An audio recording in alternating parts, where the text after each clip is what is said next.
Hey everyone, welcome to another night of Mythic Journeys, Knights of Payne Town. We are here for season 2 of our uh, City of Mist noir mystery investigation campaign. And we are also going to have Archie the archivist with us live in a sec. Um, Actually, let me bring him in now because we don't have a voiceover monologue. We are just continuing straight from what happened last time to this time. Uh, we left off in the university library and are going to jump straight back to that. Uh, watch previous episodes like that one on our YouTube page at Mythic Journeys RPG, and let's get back there.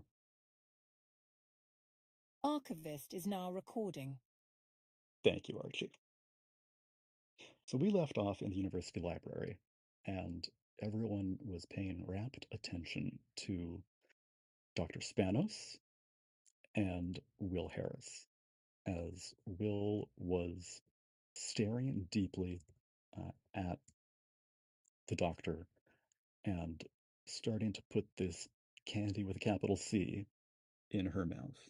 And she looked at her and started to chew, and she had just been told, "This candy will make whatever wish you have come true." And she says, "This fucking tastes like chocolate. I'm out of here."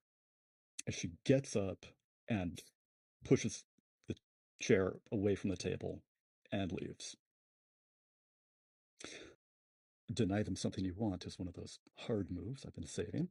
Got one more after we had 3 of you uh, make like some horrible rolls, but one more left. So she gets up and just pushes her chair out and makes to the door. Uh, and I'll turn the camera back to the group at the table. Miss Harris. No, I got a son to take care of. Did you try making a wish?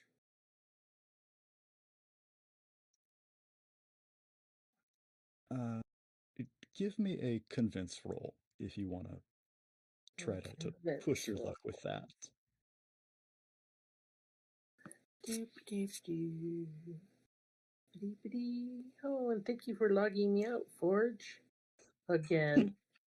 I literally had just loaded everything up so I would be all set to go. Forge don't like you. Forge does not like me. No, I don't want to update my password. Like, oh, you want to do something? Why don't you update your password while you're here? No. No. Okay, so getting the character sheet open and convince. So yeah. What do I have that might help here? Nothing there.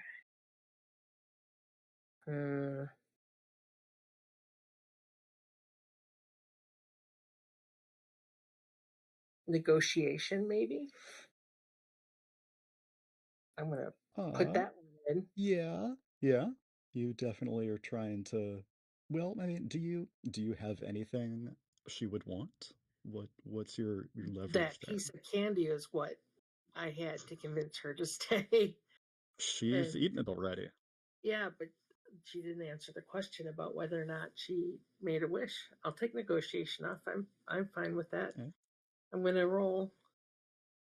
I'm adding a help point. Yay! Me too. No one said it tasted good. The chocolate too. Don't like chocolate. Yeah, okay. Great. 6 + 1 + 2 is a 9. Okay. So you are basically you've got a carrot and a stick here.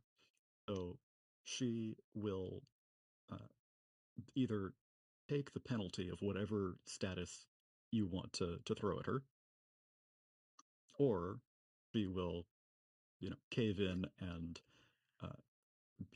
give in a little to you.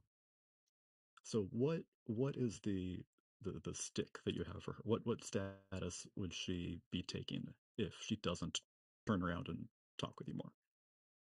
Mm-hmm. What status? Trying to think of the right word for it. Like, she'll still be hungry for knowledge because she knows that we know something, and she still has blight spots. So I don't know what to call that exactly. Yeah. Looking for answers, something like that. Hunger for knowledge? Looking for answers? Yeah. Yeah, so that's what I'm trying to do. Yeah. I think that she is definitely going to be hungry for answers in the future. She's not going to give in and stop, but she really she she needs to know what's going on now. She can't just back off and, you know, isolate herself taking care of her kid. So I had posted something to you earlier, Morgan, not in your email, but in the EV channel that you set up about her new power tag. Yeah, because she's got the we've got that +1. in there. Yeah. I saw that you put it in, right truth into the world. Yeah. And yeah, I like how you built in this, penalty. Yeah. There's a cost to it. Yeah, it's not a freebie, and don't use it all the time. But I haven't been able to add it to my character sheet because I have a tablet and it's stupid on my my character sheet. But the reason I bring it up is I'm thinking, like, there's a way for her to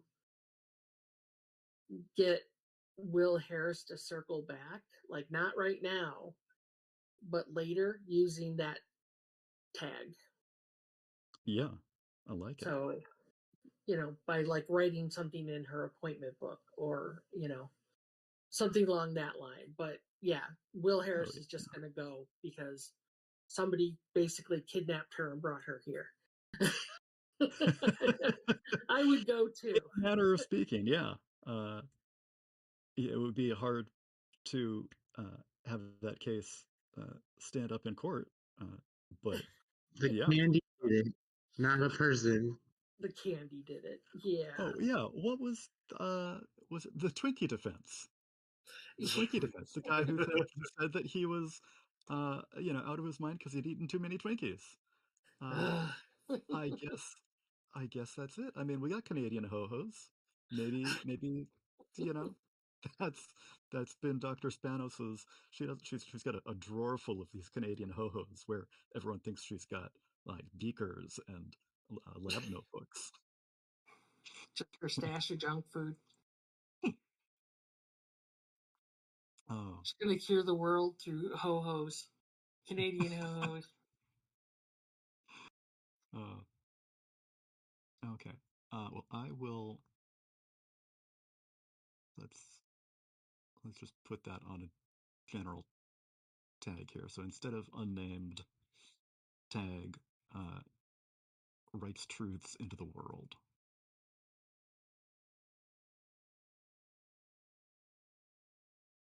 Well, thank you. Yeah. And I don't know how much text I can put in the description, but I will copy and paste. Oh yeah, it looks like I can put a lot in. That's all of it. Okay. Cool. Yeah. Nice. Okay. It even included the red X's and the check marks. Yeah. Way to go, Forge. So for those of you at home, writes truths into the world works when Evie expresses knowledge, like writing notes or annotating things. when she speaks declaratively, like, this place is a sanctuary. When she categorizes things, she reorganizes information, those sort of things. If she's not actively using that expression, theme book doesn't work. She can't just be writing truths into the world on its own. But when she does this, the migraines and hallucinations that are already her weakness tag kick in. I think it's not going to give a point of attention. Otherwise, it would just be like doubly powerful.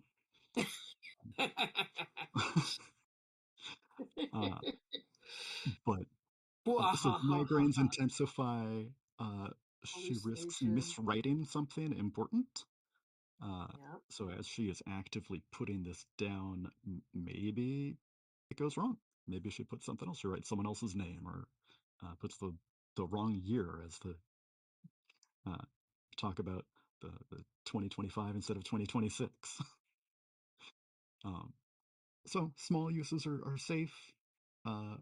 Big uses are big consequences. That might be the sort of change the game idea behind it.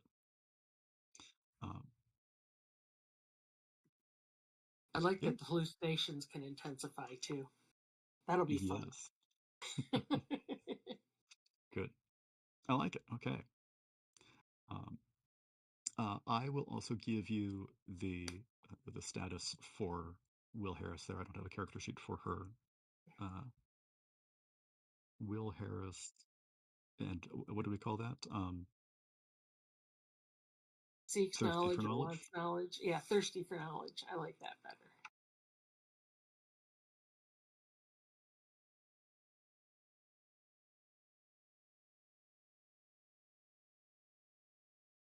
And that is tier 2. So you had 2 power for that roll.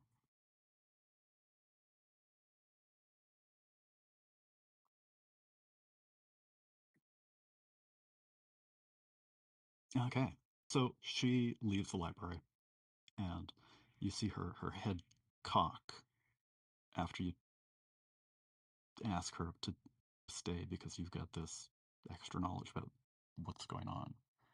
Maybe she can learn more, but Evie will give her card.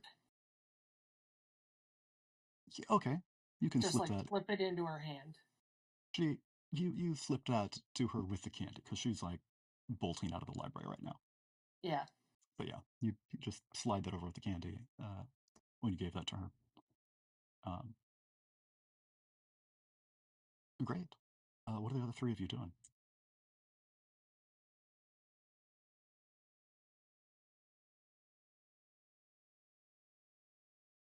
Absolutely nothing. I just saw someone magically appear because someone ate candy and made a wish. Yep, we know the candy works. I got nothing to add to this other than that didn't go as planned. Yeah, no. That was completely random. Yeah.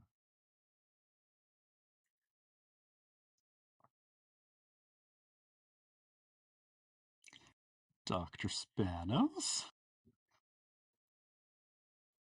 This was your idea from the start here.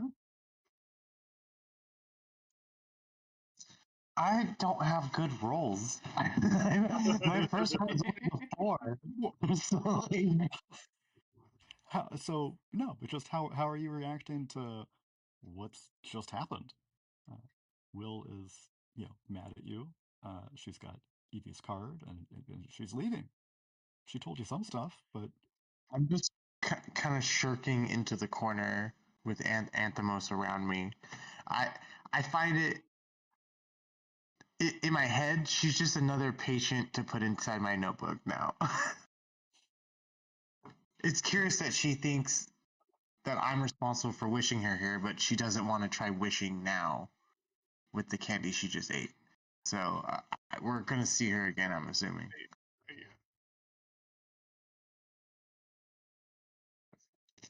I mean, weren't we told that, regular people that wouldn't do anything? Yes. But also, none of us have tried the candy, so I don't know if her description of the flavor is what it would taste like to anyone. Dr. Spanos tried the candy. Evie kind of glares at her. Oh, yeah. What did it taste like? Chocolate. Huh. I cannot definitively say Anthony didn't just do those things on his own.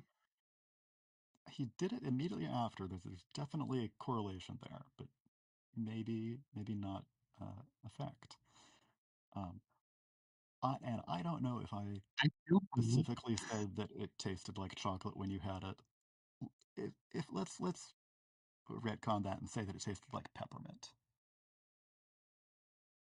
Cool. I don't think we discussed the taste. I think he's just leapt into action. Yeah.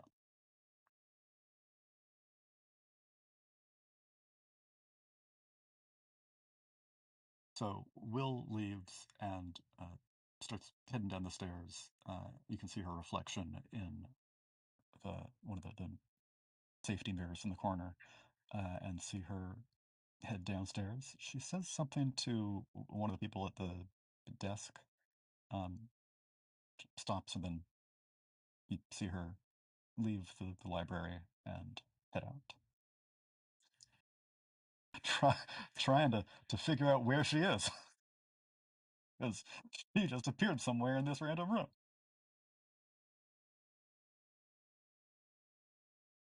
So, Dr. Spanos, do you see how that might not have been a great thing to do? We know the candy works. You brought somebody against their will and forced them to talk about things they didn't want to talk about.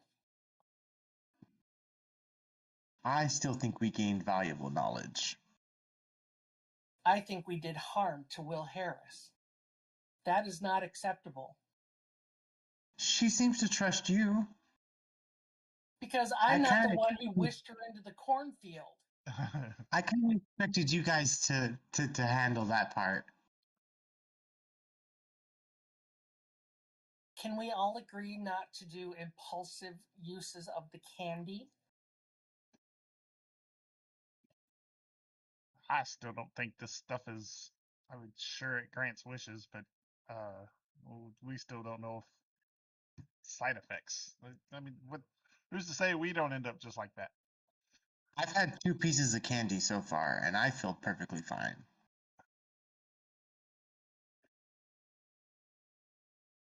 I feel like it probably is actually tied to probably someone's powers doing something. I don't know who or what, but I'm going to try avoiding ever using. I don't trust it. Don't you guys want to figure out what happened to us? You guys are just okay with not knowing why we all lost our memories?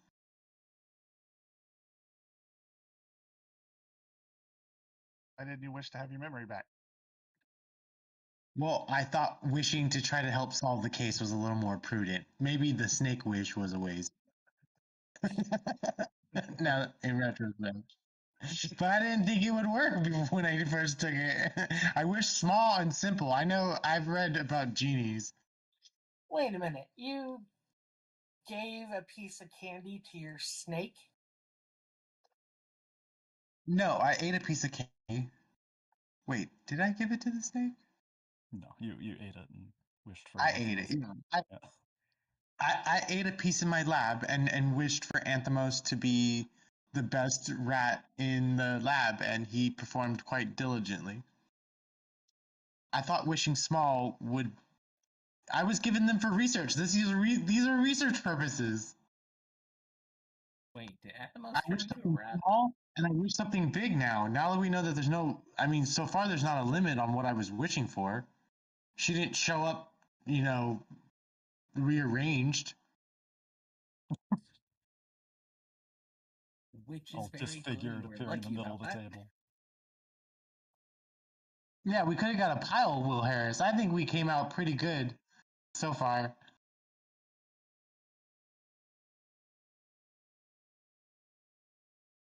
I need a breather. And Evie gets up and walks out of the room. I'll be back. She waves her hand kind of as she's heading away.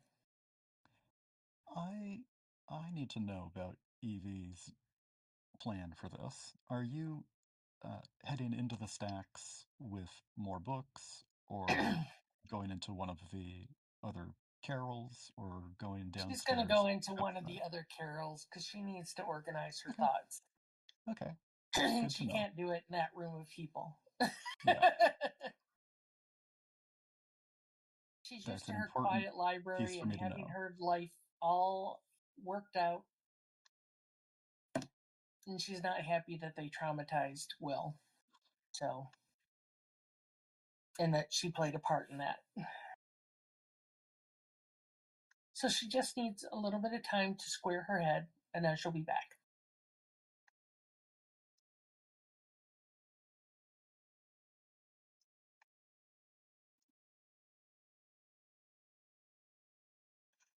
I get, trying to figure out what's going on, but impulse control. I need you guys to tell me not to do things before I do them sometimes. Well, you I'm sort of trying to just do learn. things without consulting. Like we didn't know. I mean, I'm not a mind reader. I do some crazy things that I've found, but I can't just randomly just pick up on people's thoughts without. Than that, she pulls out a notepad from her jacket. In it, at the very top, is note to self: research fun, and under that she has number 2, research people. I'm trying to understand what's going on with it. I'm operating from a place of being scared. I was just a teacher. I was living my normal life, working on my research, left alone in my lab. I didn't ask for any of these things to go on, these wondrous events to take place. I'm trying to get to them maybe too expeditiously. I see that. But I don't want to spend days in the library. I want to find out what happened to me. No, and I don't fault you for that one. I get it. But let's not traumatize bystanders if we can. I definitely will. I mean, I'm out of candy. I definitely am gonna. I've learned a lot from this so far. As I've said, I know that maybe this. I didn't think I was gonna traumatize her. I tried to apologize to her. She got a whole bunch of information at once, so I feel like she was a little overloaded as well. Yeah, that was a little sensory overload there. Hey, you're magically here. Here's some candy. All of these people. You're in a library. There's a lot going on, and I get that. I understand that now. She writes in her notebook. Sometimes events can spiral quickly. I mean, your scientific thought process, hasn't experiments, kind of gotten out of control? I'm still surprised that people are so scared and bothered by Anthemos. He's one of the friendliest things I know in this world, and no one seems to give him even time of day. People, the people out there are afraid of snakes, and I think there's a lot of taboo with snakes. The whole Garden of Eden thing. So I think there's some ingrained fear of snakes there. Anthemos wants to meet them. I think that's someplace I can probably practice, choosing my steps and my words and my actions a little softer. Because I want people to know Anthemos as she picks him out from underneath her shirt. He's my sweet baby. You could ask people if they would like to meet your pet snake. Yeah, what he said. She writes that down in her notebook. So you've taken Anthemos out, and I don't know, if wrapped around your hand as you start writing this down, wrapped around your arm, or did you put it on the table? No, he's wrapped around my arm.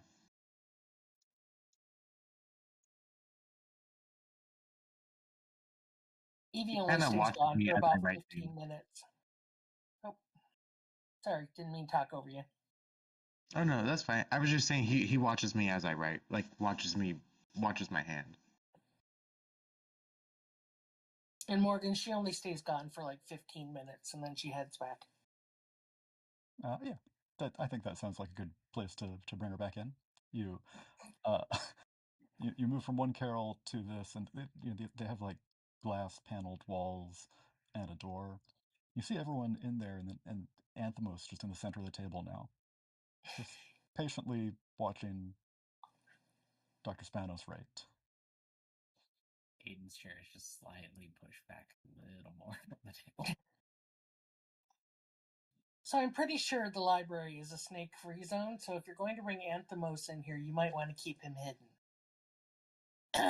Now, what are we going to do about our investigation? Will Harris is not going to be a warm lead for us until she's had some time to calm down. That leaves us with Juan. I agree. Juan, we've made the most progress with in the first place. I don't think, at this point, there's not, getting more candy is just like adding to our arsenal, not really like giving us information. Have you found anything else about those books you were reading, Evie? I've not been able to get access yet to the 4-quadrant book. Professor Clay has it, and he does not have office hours for 3 days. The other thing that I think we might be able to try is since I'm gonna have to go back anyways because we're gonna need more candy, I still haven't found out who Juan's girlfriend used to be, but it seemed like he got more confident in everything after he started taking the candy, and then they were dating, and then stuff happened, and I don't know if she was involved or not. But no one seems to directly know her so far, and if anyone does, it's probably the people in the bowl. You think maybe Juan brought her there, or maybe he met her there? I think he met her there. If we can get something of hers, Anthemos might be able to track her.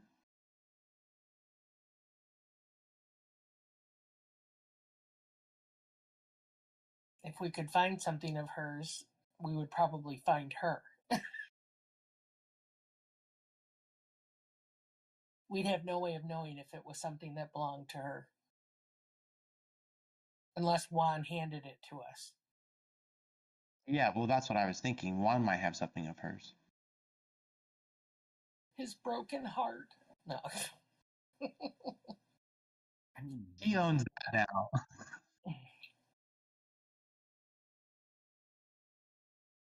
I mean, I suppose that's down in the dumps. It's a possibility, but you gotta admit, it's gonna sound a little weird if we walk up to him and are talking to him and then sort of casually ask, "Oh, and do you happen to have anything that belongs to your ex-girlfriend?" It's a little creepy. Just letting you know, Dr. Spanos, because that does not seem to be a strength of yours. I 100% agree. This is why I do you have an alternative plan? This is where candy and wishes usually come up in my mind.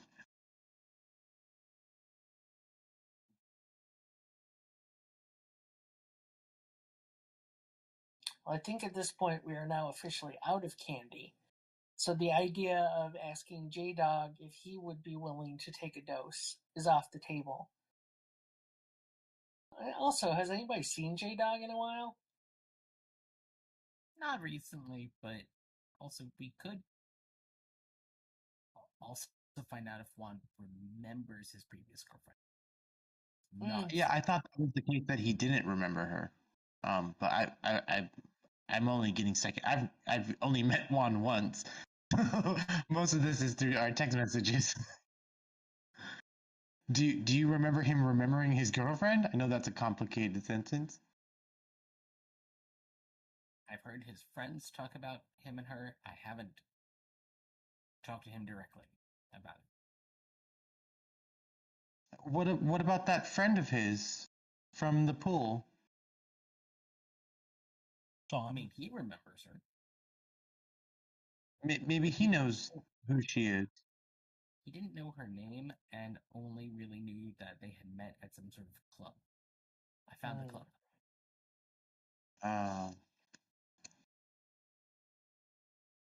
At least I'm pretty sure I found the club. I wonder if she has stopped going as well, or if something happened to her the same time it happened to Juan. Would you be able to cast something? I'm not sure how your book exactly works, Elias, but is there some way you could do something? Who knows? Without trying.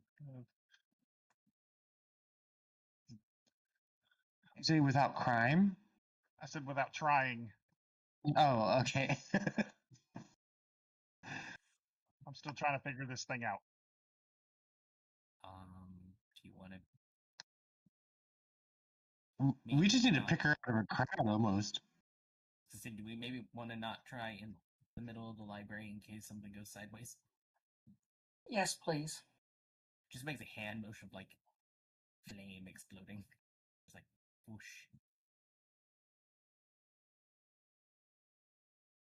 My lab is not exactly safe for that either.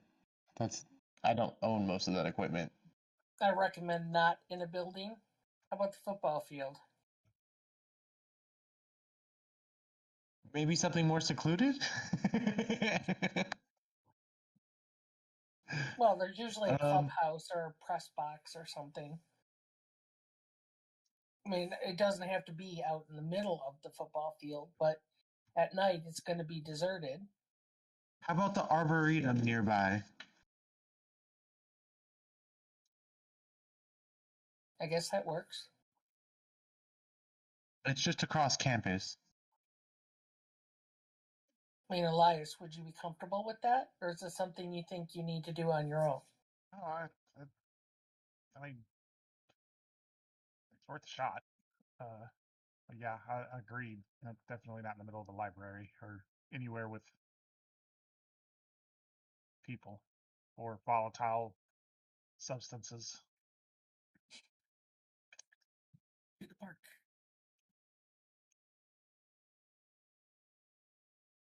I just had a flash of the Muppet Christmas Carol. Light the lamp, not the rat. Light the lamp, not the rat. If we went to Dr. Spanos' lab.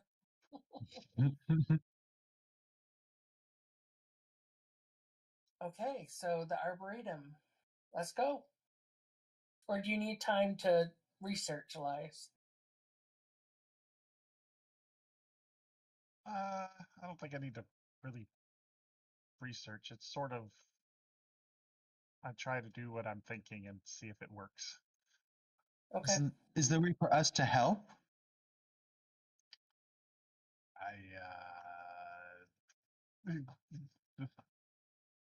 We can keep a lookout for security.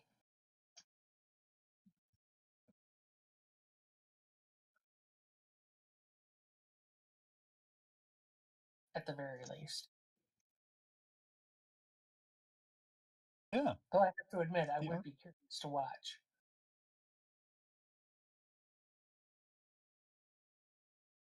The Arboretum definitely has some good space. It is, not the most popular attraction in the city. Those are down in the tourist trap. And the Arboretum could be monitored by one or two of you to make sure that any potential looky-loos were identified before they were able to look. Can I change the game actually before you do that? Yeah, sure.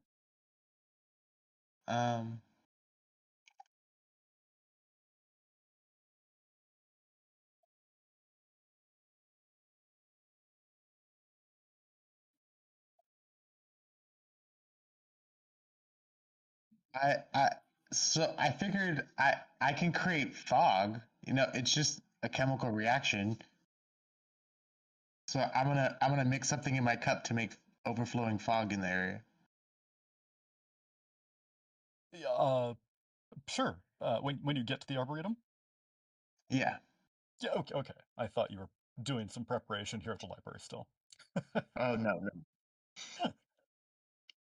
Okay. Smoke bomb! And then she disappears.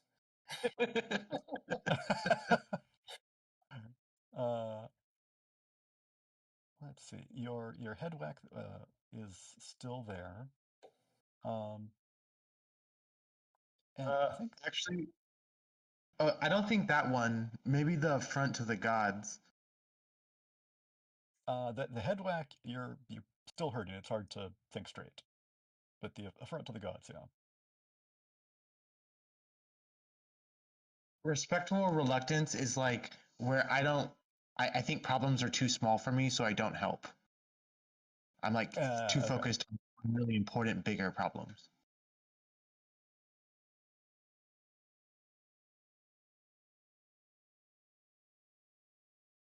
Front of the Gods is using my powers for basic things, not healing.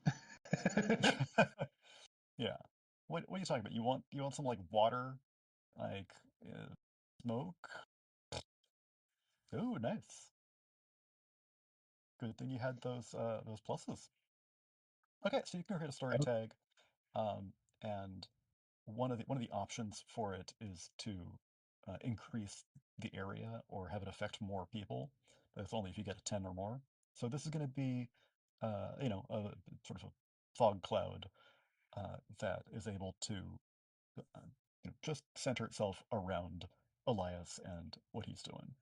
So, yes, like 5-10 feet in diameter. Okay. That still does its job mostly, so I'm happy. Yeah. Okay, so just to... What exactly am I trying to do again? We're trying to figure out who Juan's girlfriend is.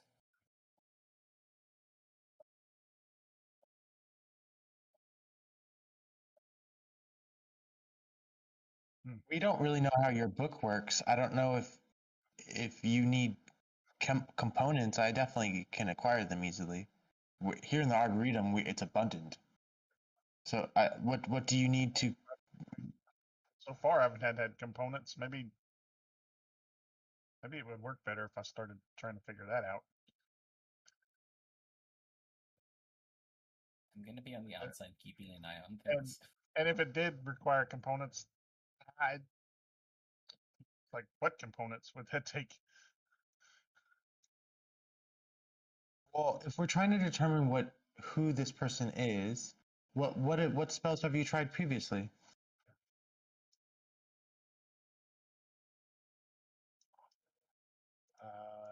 I've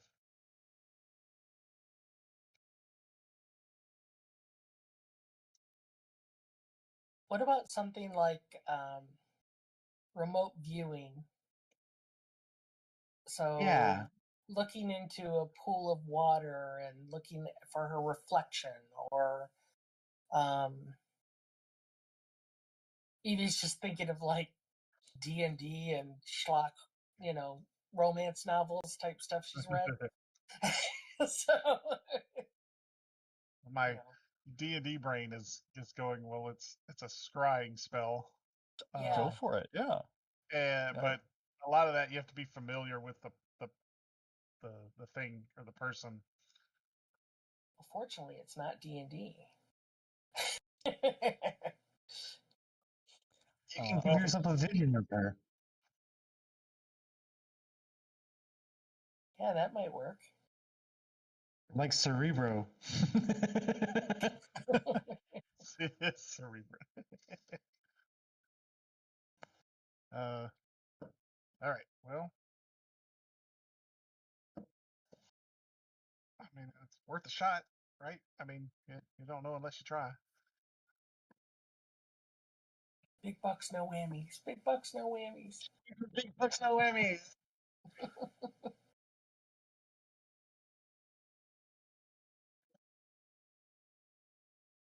Okay, so change game with your grimoire Crafting new tag. spells.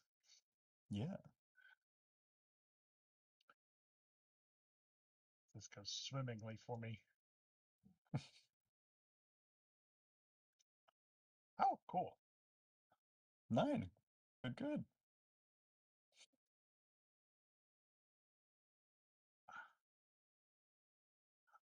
Okay, so you can use that to create juice, give you a +1 on being able to cast that spell.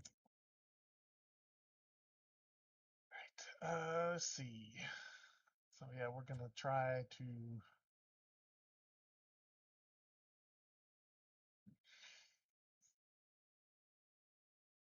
find out who Juan's girlfriend is.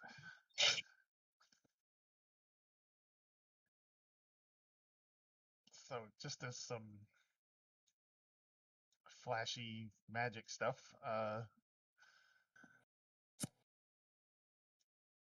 the book sort of, his grimoire just kind of floats in front of him, opens, and like the pages just sort of flip, like start flipping on their own. And then we will, no, not that. What am I doing?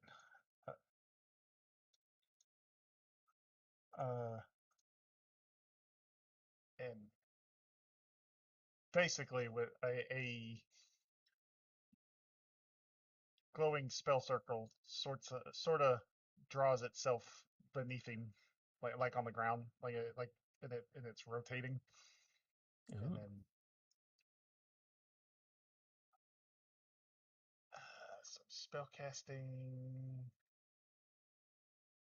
So I think staying focused as part of your third-year university routine. Yeah, staying That applies. focused.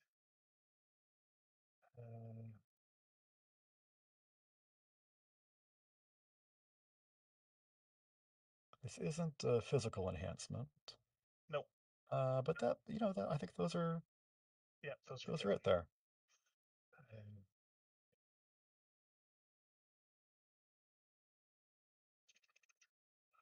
Oh, that's not changed the game. That is, no, I guess that is changed the game, isn't it?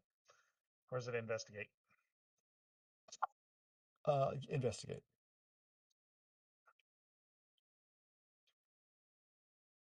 So the spell worked, and now you're investigating?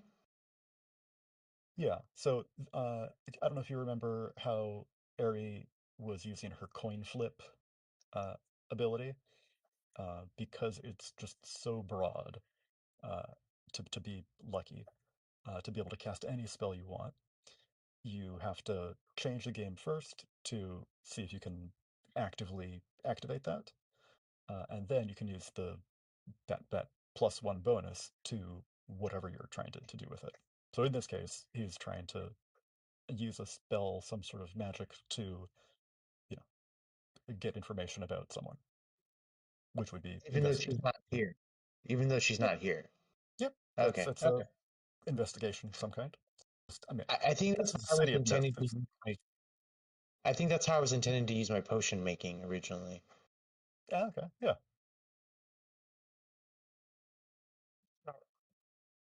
Yeah. There we go. Woohoo! Ooh, 7. Oof. Good going. Okay, so these are either they'll expose you to danger, fuzzy, part true, part false, or I'll ask you some questions about Elias. But you got your 2 questions, so what do you want to know? Do I see Juan's girlfriend? Yeah. That was what you were going for, right? You wanted to, Yeah. Wanted to see who learn she more was. about her and place her and see, yeah. And Yeah, then so that whatever doesn't need to be one of your clues.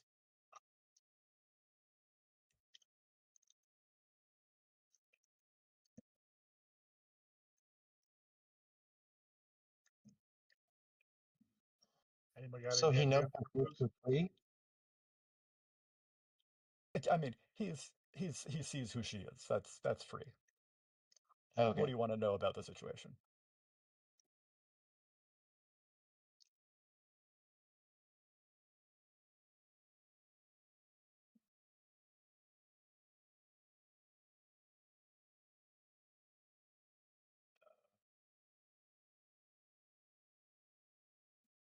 See her, so I guess that's what can I tell where she's at the moment?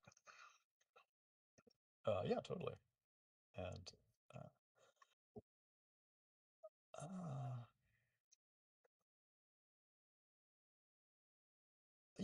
yeah, so I will give it to you. You see her, her face, and as you sort of try to focus on more than just her, and you sort of zoom your perception out, you see she is at a coffee shop, a diner, some sort of restaurant, and she's laughing with friends.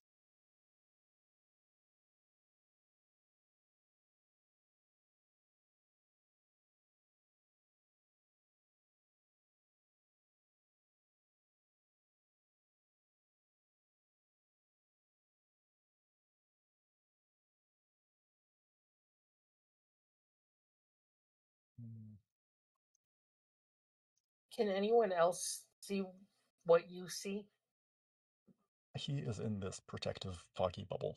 Oh, that's right. So, Forgot about the bubble. but you could totally have decided on what you want to, ask when. Well, I was just the reason beforehand. I was wondering if anyone else could see would be to see if anybody recognized the restaurant. Yeah.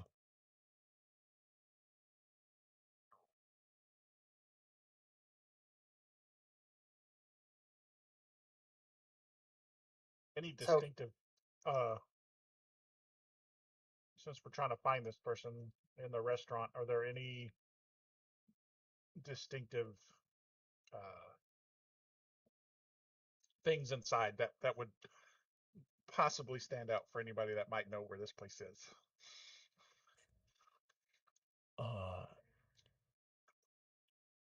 Yeah.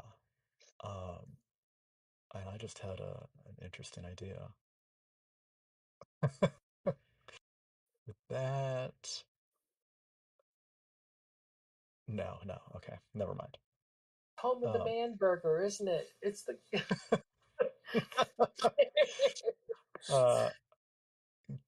So you do see. Okay, so I was thinking about this spell working in a different way than originally intended. But it would. Yeah, no, that's more than I want to try to keep straight. I was thinking of the being able to identify it clearly because you see J-Dog dropping off an application to the manager. But I don't want to have this like go back in time. That would have been cool, but like no. Okay, if you want to use both of them to narrow down your success, I'll do that. You do see, and this doesn't narrow it down 100%,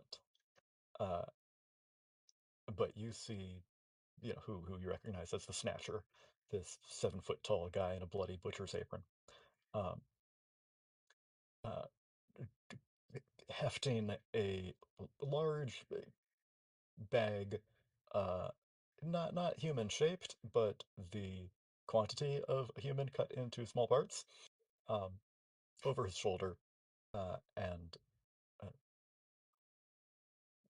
dropping it on the ground. And as he leaves, the door leaves without without getting payment in return. The door swings open, shut, and open, shut, and open, shut, and you can see it says Rondo's Diner. It's home of the man burger.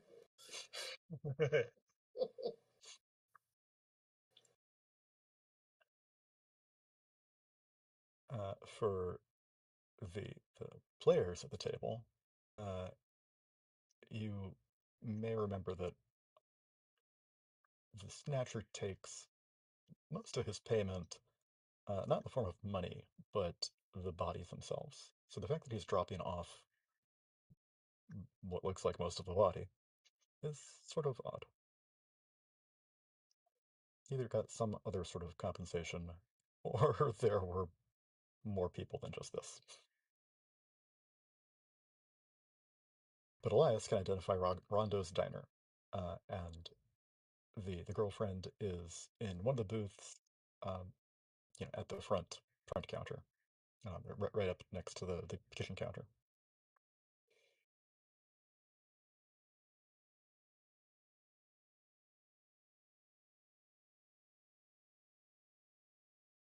Once it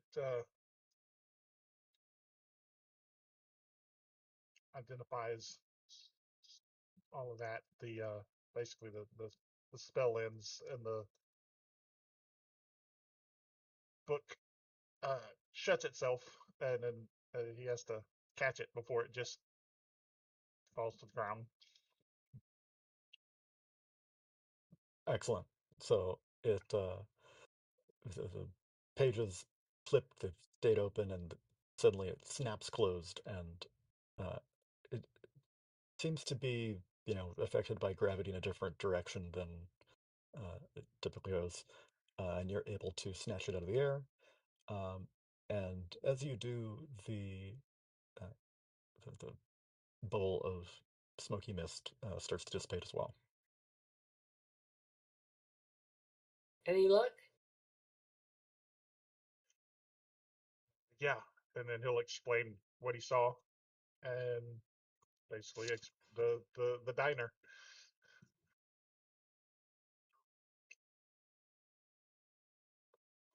Do you Are we know if thinking she's there now? do we know if it's that she's there now or that's like think a that was, usual hangout for her? I think that was now. Okay. I can grab my car if we want to head there. Sure. Yeah, we can do that. Vroom, vroom. Not used to having a car after playing Matilda. We had to get everywhere on public transport. I think I feel. Yeah. Well, I mean, for Blake, you didn't need public transport or anything. Nope. You could phase through walls. It's a little better travel than others. Well, it could literally be anywhere that he wanted to be in a matter of like moments.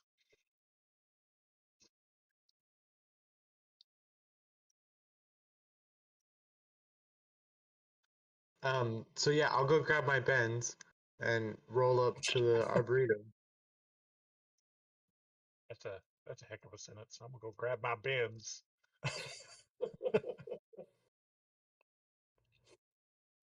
Yeah. Okay, so you pull up to the arboretum, and folks get in and head over to Pine and Fifth, where Rondo's Diner is, just across from Shinobi Sushi.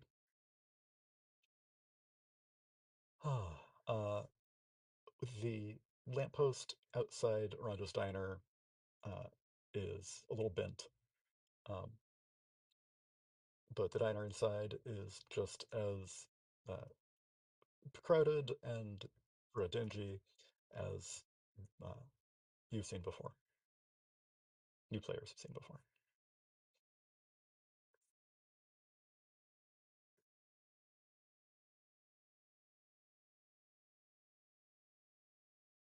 You see a lonely woman. Where is the diner? Pine, if I didn't have a map icon for it, Okay. it's Any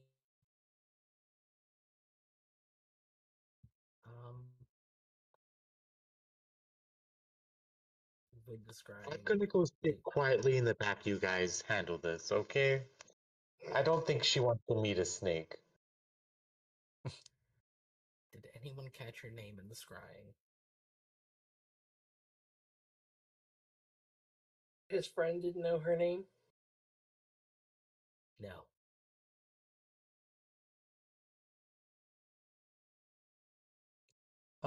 We can say that you did. Cassie. Cassie Summers.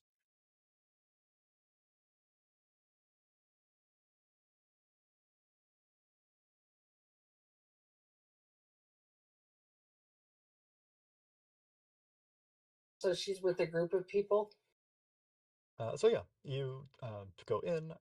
There is a woman eating multiple steaks and a stack of pancakes, looking sadly into her food. Dr. Spanos goes to the other side, opposite these laughing teenagers, 20-somethings. It slides into a red leather booth with pink neon lining. And there is another booth next to the one that Elias can identify as being the one with her in them. So Cassie's there, and her back is to this empty booth. Do you take a seat? I I take a seat in the empty booth. Okay. So you are The going one to be near Cassie. right up close. Yeah. It's Elias is like, I don't know if I want to eat anything here.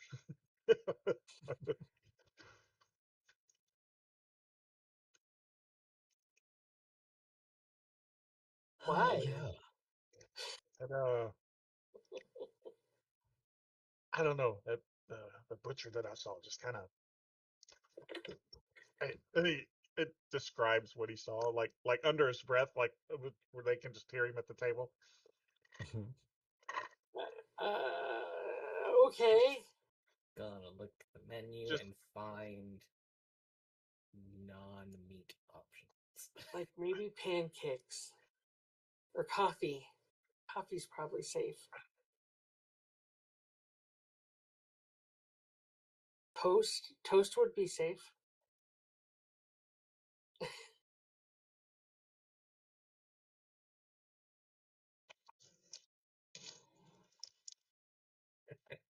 Toast and coffee it is. I like toast. Anthemos likes toast. I think Anthemos could eat toast. I'm concerned about your snake's diet. Yeah.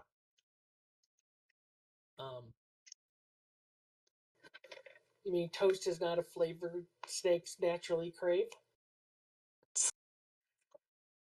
Quietly to Evie and Elias, Will's kind of suggest maybe we should bring up the bowl and see if it sparks her having a reaction behind us. Bring up what? I'm sorry, I didn't hear you. Oh, the bowl. Oh, yeah.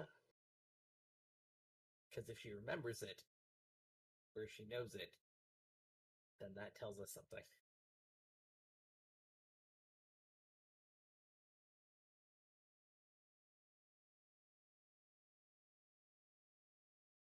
So I think that's a good idea. I don't know anything about the bowl.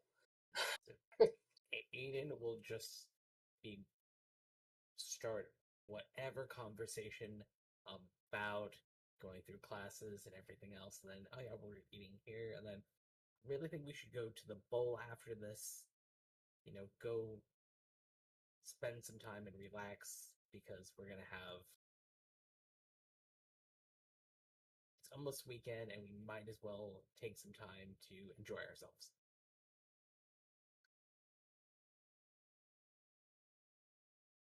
Any Specifically reaction being from louder than Cassie? normal. Yeah. Yeah, Like stage whisper, right? exactly. So let's see. I'm happy to you, investigate. yeah, no, I'm thinking maybe you're trying to be subtle about this, yeah? So sneak around. Oh no, I want her to notice we're talking about the bowl. Yeah, you're right. Okay. Um, then convince to make sure that she breaks away from her conversation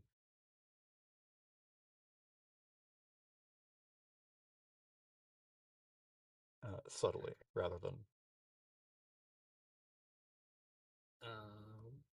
We're just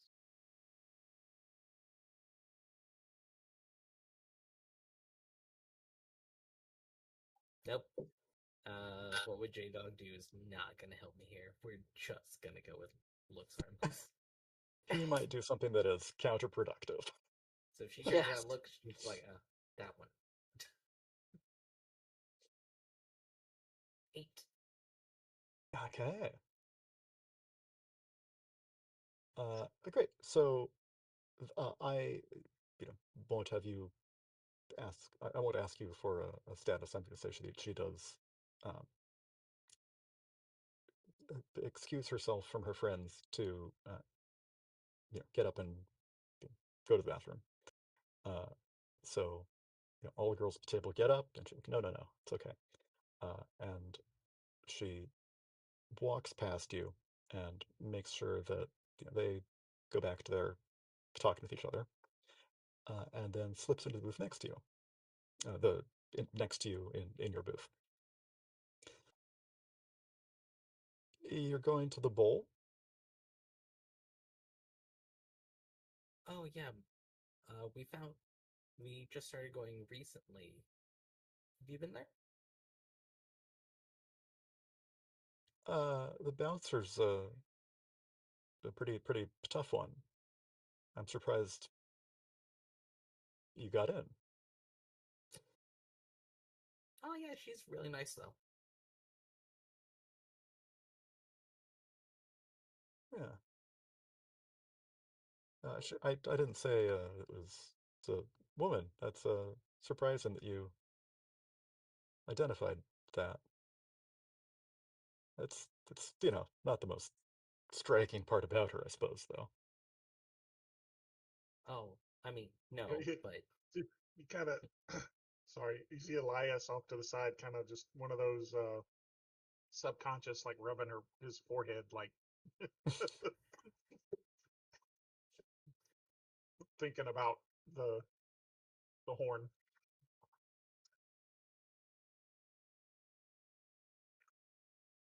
Yeah.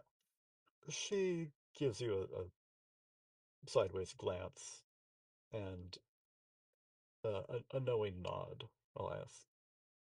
Yeah. She's a good bouncer, keeps people out. But she let you in. Are you planning on going again tonight? Oh, yeah. That's what we were just talking about. Okay. What brings you? I don't think I've seen you there before. Oh, no, we just, found the place, what, last week? It was even, but yeah, it's only been a few days at least.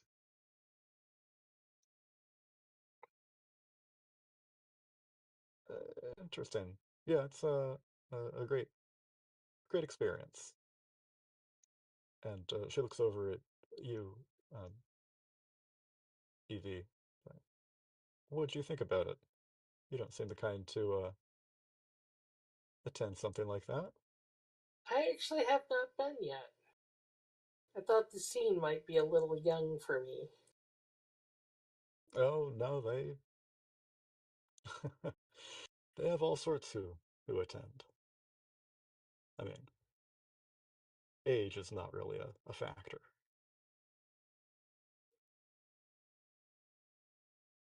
There's a guy 2,000 years old. What, really? Comes on Thursdays. Oh. That's cool. Did not know that. Yeah. You should see him in the ring. I Sits there haven't. cross-legged. No. So you've been. Quite. Yeah. Yeah, it's a nice escape from school and a chance to do some homework, I guess. Did you fight in the arena? She starts to look a little nervous, because her friends are like right next to you. That's the booth you want to do. And she's like, I think I probably should head back to my friends. But Evie if will it's something slip you're her interested in, Evie will slip her business card. okay. You know, should you want to discuss it a little further. Yeah. She takes a look at it. Okay. Harrow and Sons. It's one of the sons. Well, maybe I'll see you there. Oh. Have a good night. See you later. Yep. And she slips out and,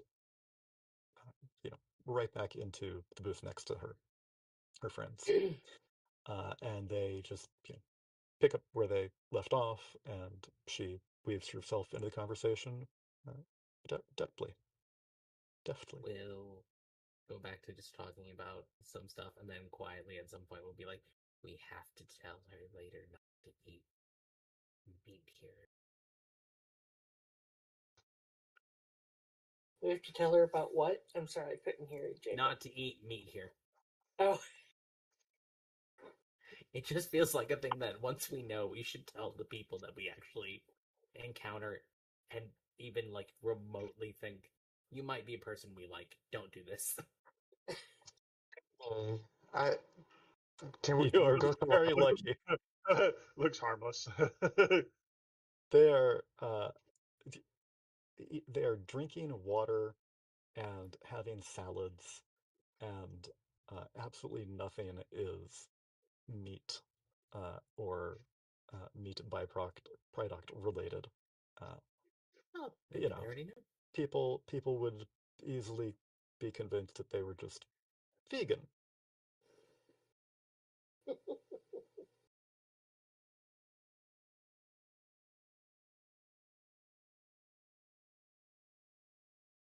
Yet they still come. Yeah, right? They still patronize the restaurant. Yeah. Look, maybe it's close to where they live. Who knows? Delicious lentil stew. Also, cheap diner food.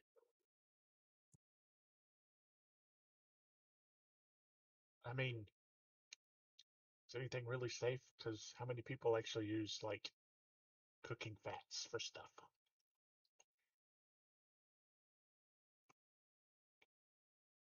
Why'd you have to ruin my pancakes? Hey, you gotta stop thinking. It's just golden done. brown Pushes edges. plates away. I'll stick with the milkshake, thank you. Drinking coffee. Just so you know, this is another hurt point against Elias. We're ruining his pancakes. Like, it doesn't have to be important, just this one's petty.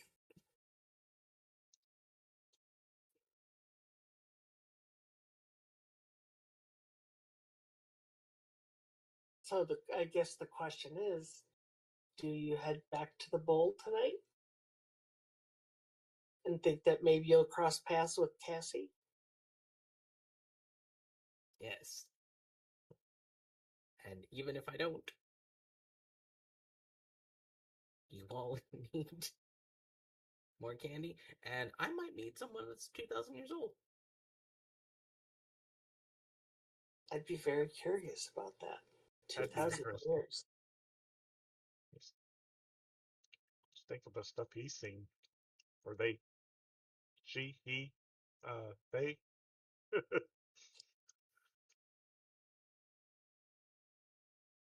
think at 2,000 years, you're kind of over pronouns. Pretty unique individual. People probably just address you by name. Yeah.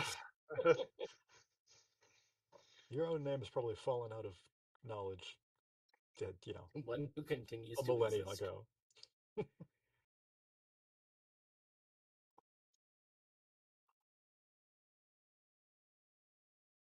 Oh, see, now I got to check and see what year the Library of Alexandria burned. He might have been there. Yeah. He might have been there. He might have been the one to send it on fire. Hurt point for you. Hurt point for you. I didn't do it. I'm blaming this ancient unknown person. 48 BC. So nope, it's older than the 2,000-year-old man. But they weren't counting months.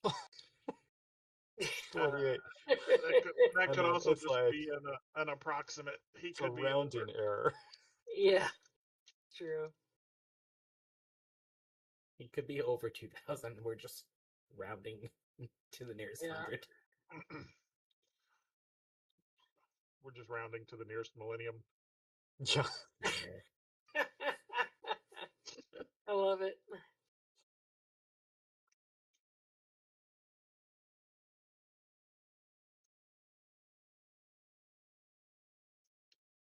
So, Dr. Spanos, you see the three of them sitting by themselves now. The young woman has slightly left, and they've now put their heads together in the center. Clear that they're done with the surreptitious interview. Before we join back with them, have you been doing anything with Anthemos in the interim? No, I've been just sitting there eavesdropping in my booth, drinking coffee. Okay. Do you want to roll an investigate to see if you've been able to pick anything up?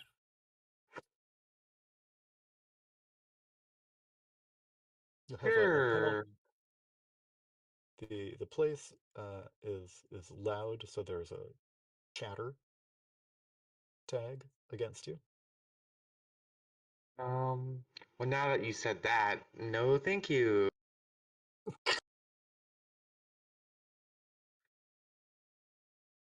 I'm head whacked and chatter. Like there's, I'm gonna get a 4. It's not. It's okay. Where's your adventurous spirit? This is a investigating people check. This is not meant for Dr. Arena Spanos.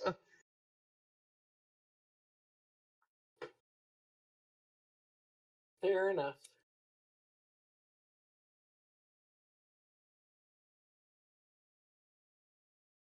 I will just rejoin the group once that lady leaves.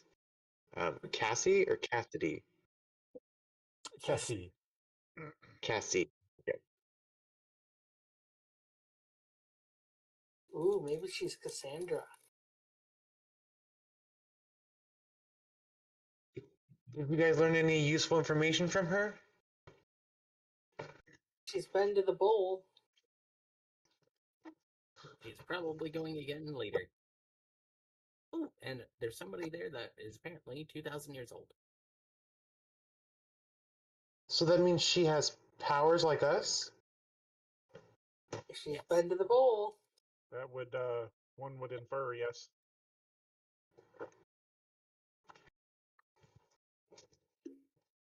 She didn't perhaps say what those were. No. But we didn't tell her. Kind of a forward question the first time you meet someone. Well, there's one way to find out. Here, hey, what's your sign? Oh, and what kind of special abilities do you have? There's one quick way to find out. If she's going to the bowl tonight, you guys... I mean, do you guys think you should fight her?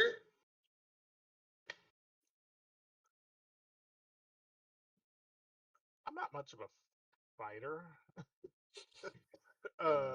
Says the guy who's gone multiple times. I've gone one other time. Nope, gonna just motion to Elias, be like, yeah. Anthemos is looking directly at Aiden with like a bro look on his face. I did the one fight. And then I bought candy. What do you want? You have the most active powers. We need it. She definitely knows more about what happened to Juan than probably anyone. She seems to know more about the bowl, didn't she? Yeah. But you don't just automatically go in and, well, no, the first time you do. But the other times you don't always just go in and automatically fight. Well, I think she'll be in the fighting mood if she's going to the bowl tonight.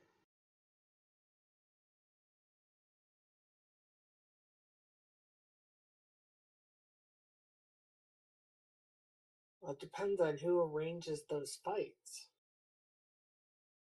I mean, can you bring us to the bowl? I'm pretty sure anybody that like us can go. I mean, just know that if you go, you're going to be forced to make you do stuff. Exactly.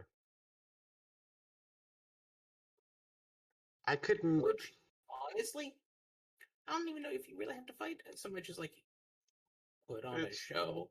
Yeah, look more like. I realized I was slow to the uptake, but it looks like you just put on a show. I think it's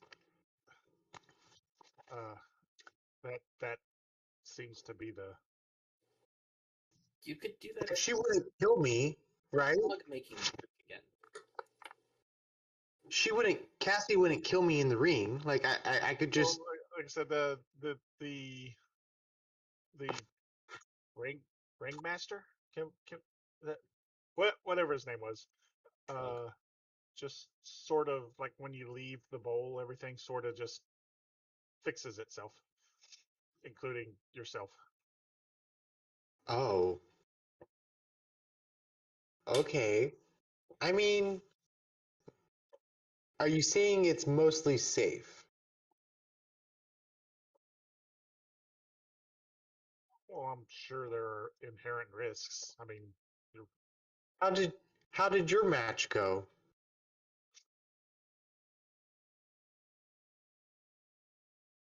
It was fine. Elias won.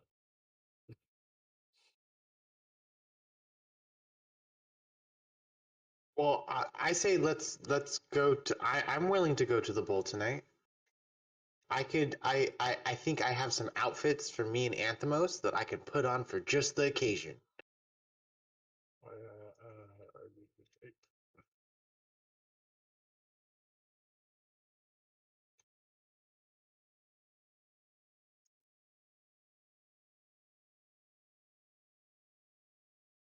Outfits. You have an outfit for the snake? I'm a tenured professor. I can't exactly be showing my face. I said snake. Oh yeah, Anthemos actually is the person who comes up with most of these ideas for outfits. Of course he does. My baby is very primitive.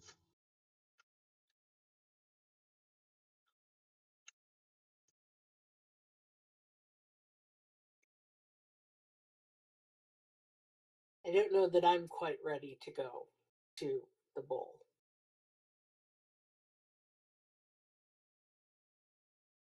Mostly because I'd like to have some sort of idea how they would test what I do. Or how I would put on a show. Like, ooh, watch me drop trivia. I mean, the one who plays a guitar. As best as I can tell. You could teach a class.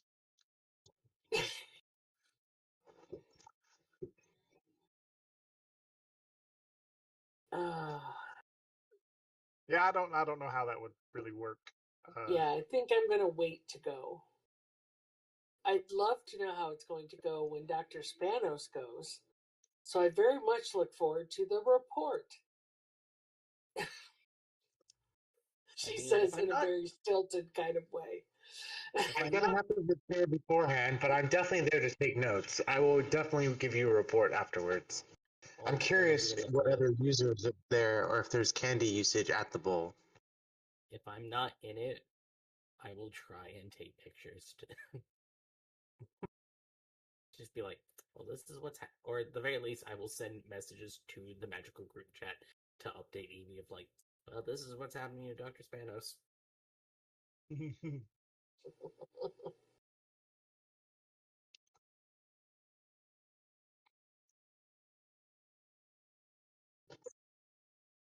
I'll concoct some quite sensational potions. I'll dress us up, and I'll put on quite a show tonight.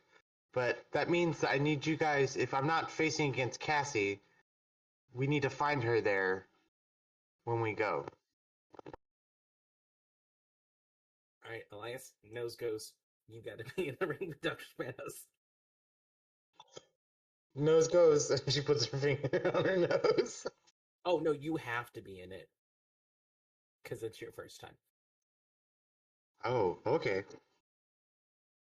This is gonna be a night. Anthemos, you're gonna shine, baby.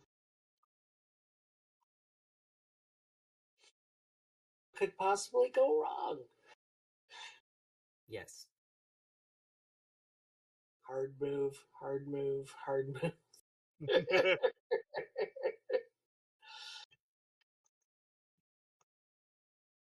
Jonathan needs dice jail.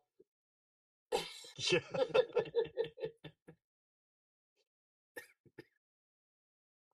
It helps I roll snake eyes constantly, so I'd get out of jail right away. Wrong game.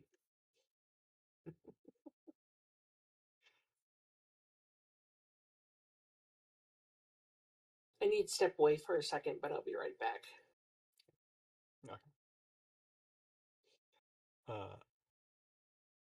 So would people like to just cut to the bowl? I need to. The idea I would have is to. I don't know if I need to change the game or what, but I want to create a whole bunch of like random potions to throw in the match that do things. Yeah, you can Just change bring out the game ahead of time to prep. Okay. See, this is where I'm a little, I guess, confused because normally in the same scene you can't use the same tags, but I'm making several potions. So how does that work? So you can make potions, but you can't use the same. So, like, think of the potion as now containing that tag. Potion now containing that tag. So, whatever tags you had, you have like tag 1, 2, and 3. If you change the game with tags 1 and 2 to create a potion, you can't use those tags 1 and 2 to create another potion. They're sort of stored up in that one. Okay. Okay. I just have to get creative. So I'm gonna make a potion similar to that fog one I just did, Okay. which is a not magical in nature at all. I'm gonna burn this. Yeah, just go ahead. No, I wouldn't say anything. I'm only using biochemical brilliance for this potion. Just the basic dry ice, some chemical. I don't know the actual recipe, Okay. but The actual basic. recipe to, magical fog cloud. I don't either. No, non-magical, just fog, basic fog, like dry ice Okay. mixed with type of acid, mixed with, I don't know. Yeah. In high school chemistry, we all had to do like a poster presentation, and I didn't know what I was gonna do, and my chemistry teacher turned me to someone local who was a special effects creator, and so I talked with him and interviewed, and he gave me a little photocopied booklet on various chemical formulas that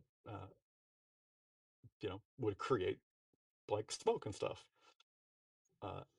And so I put that on my poster project, and my chemistry teacher like took me aside afterwards, like, this would be like a deadly gas, right? Like, no, he told me that's what they used. Because they probably did, yeah. So yeah, biochemical brilliance. You can change the game with that to create a potion of, fogginess. So change the game. Let's see if you can make that work.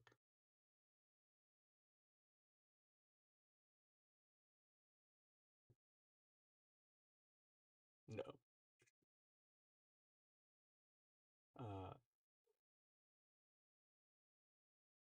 Yeah. Okay, hard move. So I am gonna burn the biochemical brilliance. You can get that back when you refresh your tags.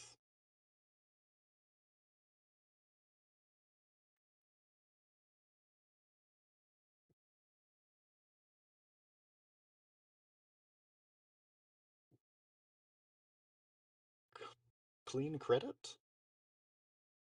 Did you mean to use that for what?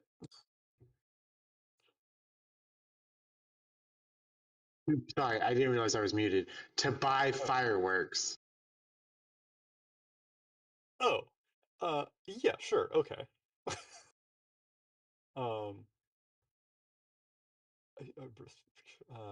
Anything else you'd want to put there? Yeah, sure. Clean credit. 12! Awesome! Okay. Okay. So I'll create the story tonight.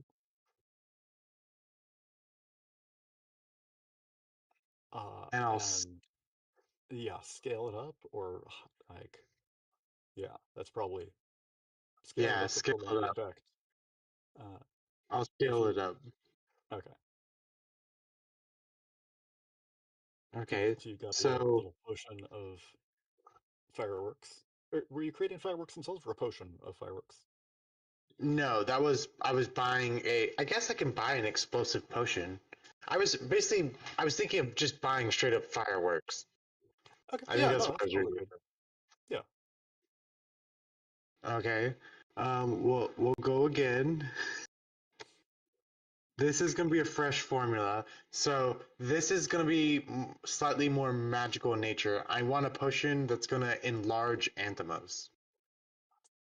Okay. You should probably use something from Anthemos' theme book as well. Yeah.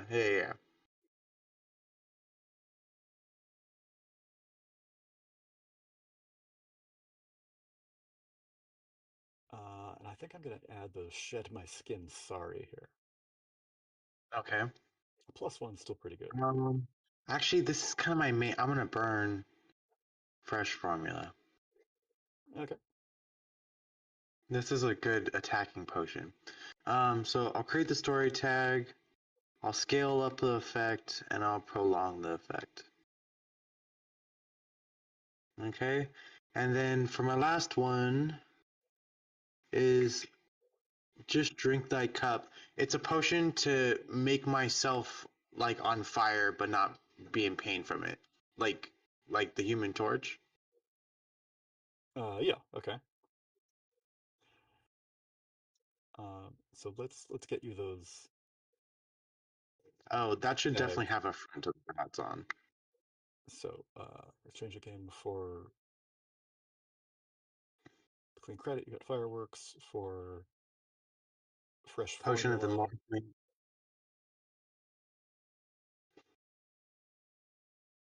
Sorry, the fresh formula is the potion of enlargement. But that's what I you're have going for now. a story tag. I have a story tag that's fireworks. I have a story tag that potion of enlargement. That was what I burned fresh formula for.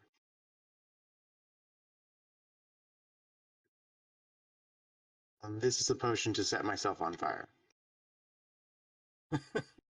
Okay. I think instead of creating a story tag, I'm going to give myself a status when I drink the potion. Okay.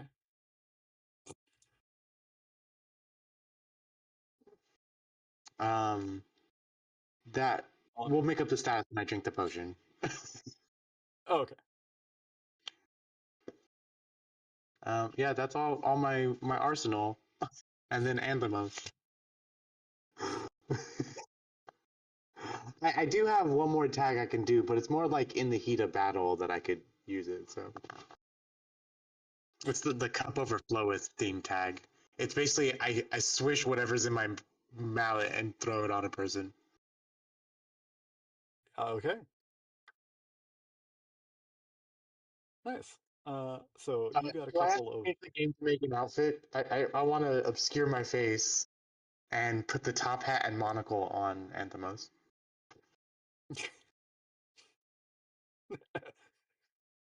Excellent. Okay.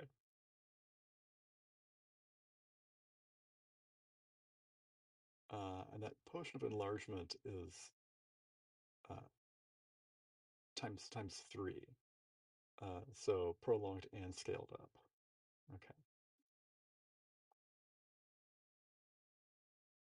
Thank you for doing this for me. Yeah.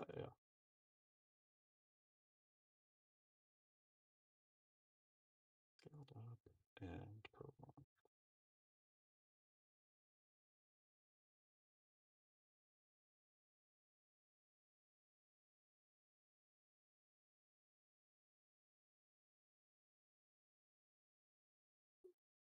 Okay. Elias, Aiden, are either of you going to be doing anything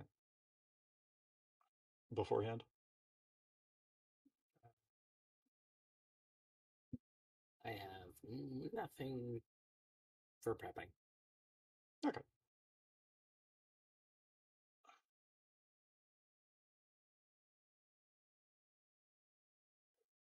Yeah, I can't. I don't think I got anything I can prepare either. Yeah, no worries. Okay, so let us cut to the bowl that night, and we've got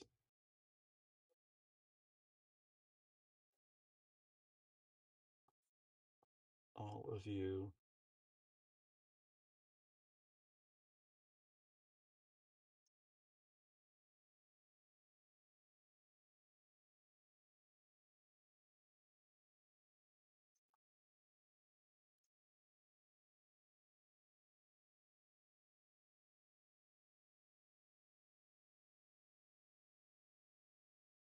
your tokens are underneath the wall. Maybe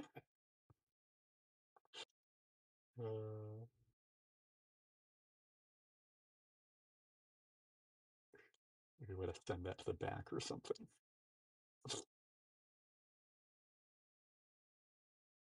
Transparent.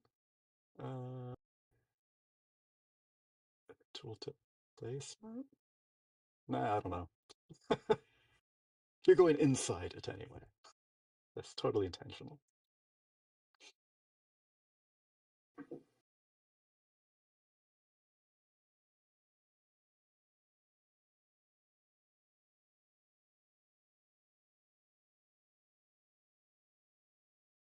Okay, so Dr. Spanos, this is the first time that you've been here, and you could not hear this through magical text messages. But there is a heavy bass beat from inside. Stella lets the three of you in, and as the door swings open, it is psychedelically lit. There are stone concrete walls, and the whole exterior is dim and dark in this alley corridor that circles the place. There is a crowd of clubbers in the center of a brightly lit pit, and as you push your way through, you can see that there are a couple of people fighting, and they're just wrapping up. One is the person they described earlier as Apollo, with the guitar slung around his neck, and it looks like he has won yet another match. And his smile is just this perfect white teeth, and just a little too much. He's clearly loving the attention, and is very graciously letting the poor fellow he just wiped the floor with get up the ladder and heal himself of his wounds as quickly as possible. And he's got some fans of his own who are waiting for him and give him a high five as he gets out.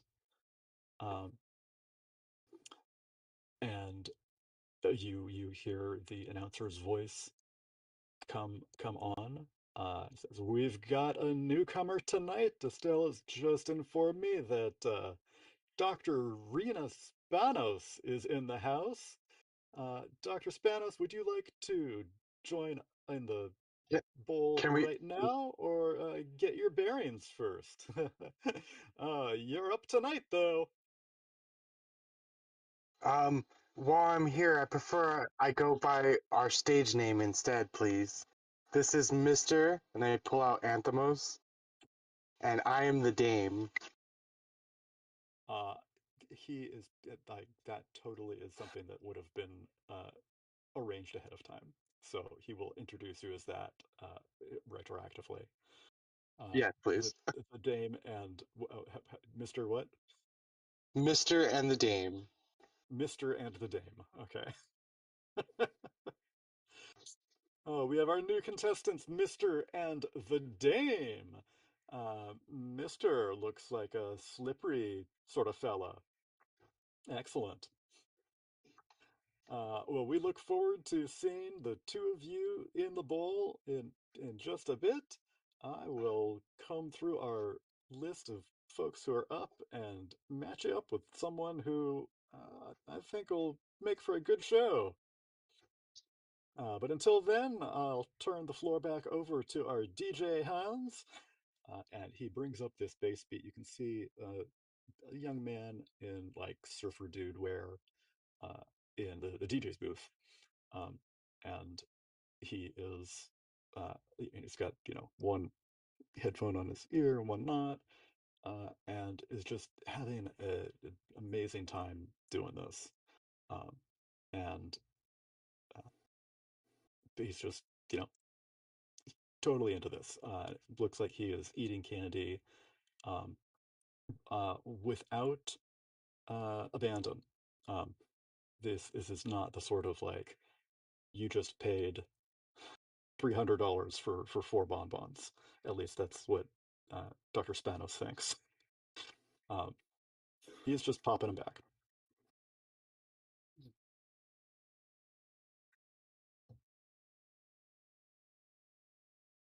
Good luck. Elias, good luck. Don't get scorched too bad. Make sure you guys find Cassie.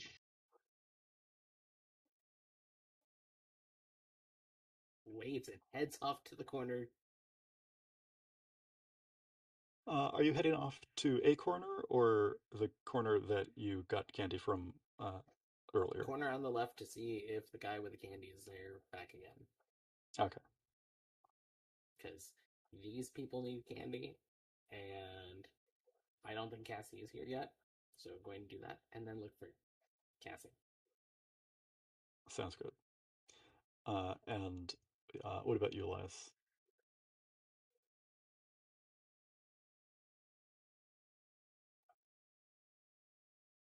Oh, I figured I was in the thing with. Oh, are you two are fighting each other? I figured he would be like, "Hey, I'll volunteer to be the opponent." Okay. So you make your way over to Eddie Dream Time's announcer's booth and knock on the door there and volunteer yourself to be the first opponent for to go up against Mister. And he is quite willing to let you be the first opponent, get you some additional practice in, and he makes an announcement to that effect for the crowd, and the crowd goes wild. It's like, yes, more. We haven't seen him in a week. New guy, come on down. And he's going to very pointedly tell the Dame, like, this is just showmanship. You don't have to actually really attack. I mean, okay. She's totally gonna attack. Yep. I did wish you luck beforehand, so. I mean, it's fine. It's not like the end of the world. Elias understands that this is just how this goes. I'm here to put on a good show. Don't you worry.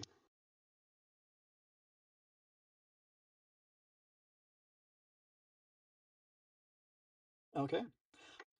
So it's going to take you a little time to, get there, and as you get up to the front, and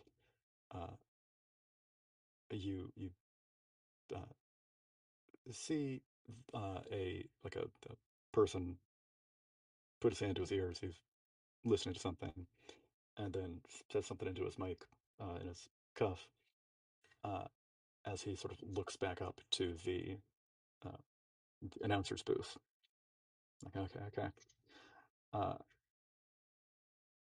And then he turns to, he's like, okay, so what sort of setup do you want down there?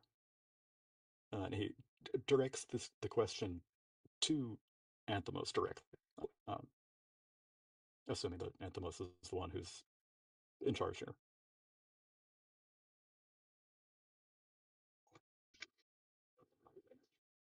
He did have top billing. Setup? Yeah, I mean, you just want it barren like this, or? if you were, an aquatic, we'd fill the whole thing with water for you. If you had flight powers, we'd, take away the bottom of the bowl. Any sort of special setup you want? A swamp setup would be nice. Okay. He says something into his cuff again. And the bowl sort of rotates halfway and opens up this gap about halfway down the side, and this brown mucky water starts flowing out from all over, and it sloshes down into the bottom of this bowl uh, until it fills it up about a foot, and then the bottom of the bowl screws back closed. And from this swamp and the muck of the water sprouts some trees, providing a little bit of a canopy, but not too much, so that the people from the top can get a good view. But you also see just below where the bowl opened up, there's some cameras from different points of view that can get a good look at the fight as it goes down. And the guy at the top, manning the ladder, sort of gives you a pat on the back a lot. Says, "I hope that doesn't get your book wet." I think it'll be okay. Yeah, these magical tomes are typically pretty water resistant.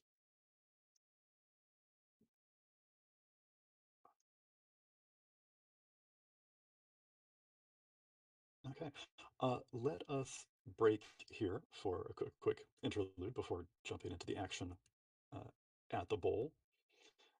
So we will take 5 here and see you all in a bit.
Okay, welcome back, everyone.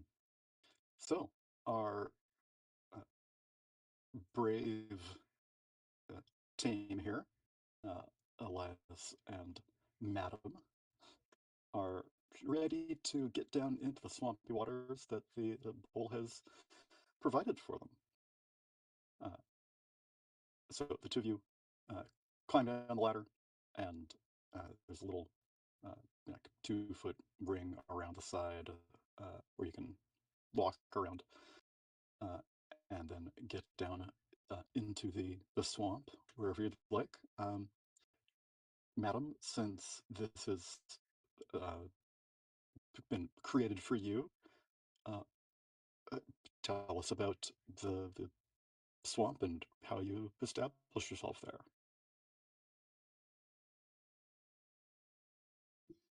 The swamp, that it almost creates its own atmosphere.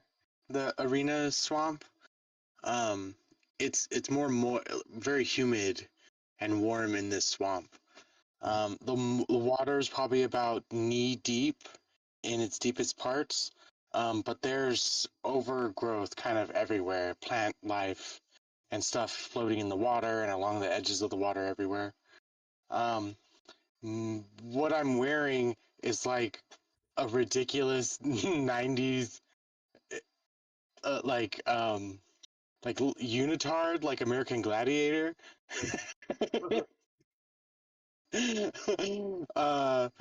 And it has, but I'm wearing this like over thing that's kind of like a lab coat, kind of but one of those like plasticky ones. Sure. And a like luchador type. I don't know, not exactly luchador, but like a latex mask over my head. So I'm kind of slippery in this area, based on what I'm wearing. Even though mud is getting everywhere, I'm still pretty smooth moving throughout it. Sounds good. So, Elias, this is what you're sort of up against. And I will let the two of you like tap gloves in the center however you'd like, and get started.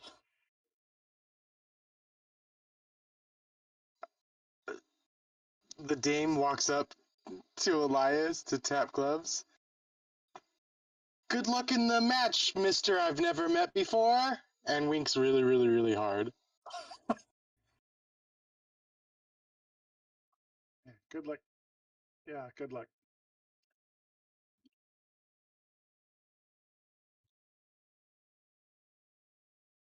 Okay, the lights come down, and giant spotlights, whiz around, highlighting the swamp waters and the canopy, and end up on each of you. The lights come up a little bit, and you hear this bell, ding, ding, ding. Match has started.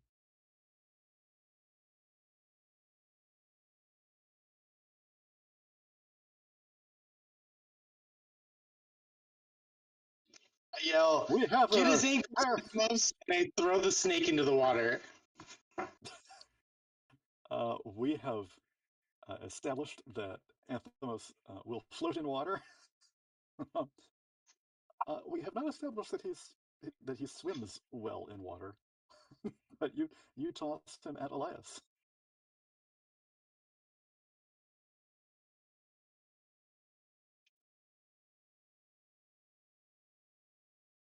I'd like to go toe to toe with Anthemos. Yeah. If Elias isn't gonna do anything there, Anthemos can go toe to toe and do whatever it is that that Mister is gonna do.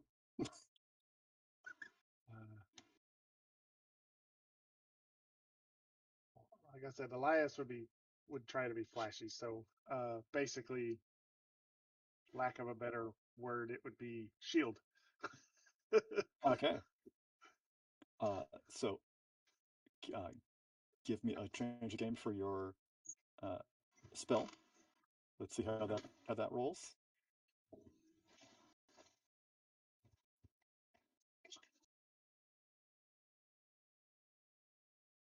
Hey. Nice. Okay.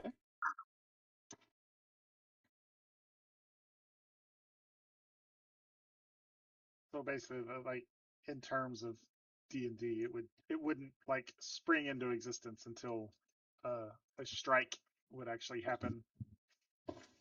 Okay.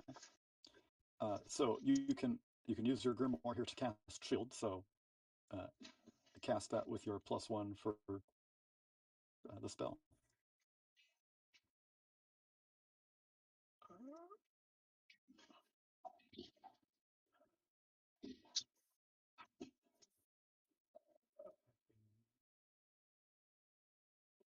That's about it. I guess I can throw in status or story tag. However, story tag, I think, isn't it? Yeah, a tag. Story tag. And I don't know if you remember, but I can't add hurt points. I'd like to throw I think I have a hurt point for him that I'd like to add to this. Okay, yeah.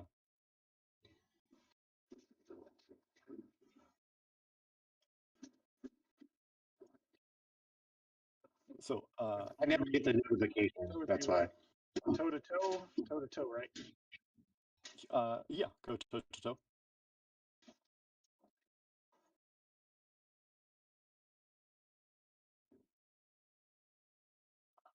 And that's going to have -1 when it comes up.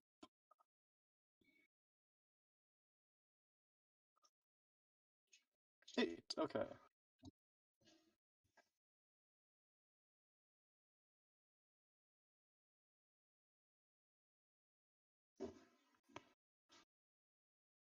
Yeah, basically block, dodge, or counter. Yeah. Okay, so you're able to counter this well. Madam. Oh! Anthemos. Oh, or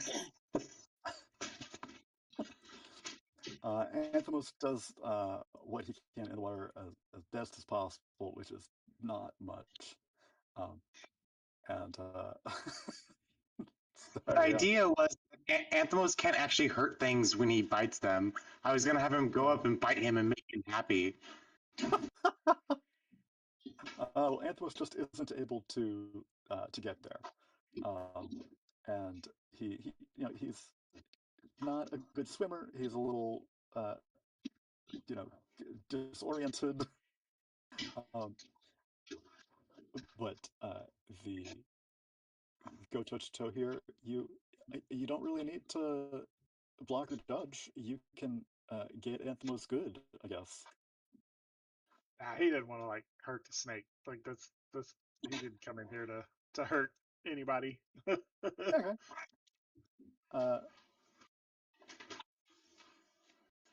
Yeah, so maybe your goal is to get in a better position to be flashier. Yes. Okay. Great. Then back to Madam. She's gonna look at Anthemos like, you okay? She grabs her cup and scoops mud water and throws it into Elias's face. Okay, give me a go toe to toe. You got a -1 though because he's in this good position. Well, actually no. You've got a +1 because he wants this to be flashy. 10. Excellent. I still choose 1 though, even though it's 10, right? Oh, okay. No, because the bonus from his flashiness counts. Oh, what is your goal by splashing him with swamp water? To like disorientate him so I can get behind him. Okay. Sorry, dogs. Yeah.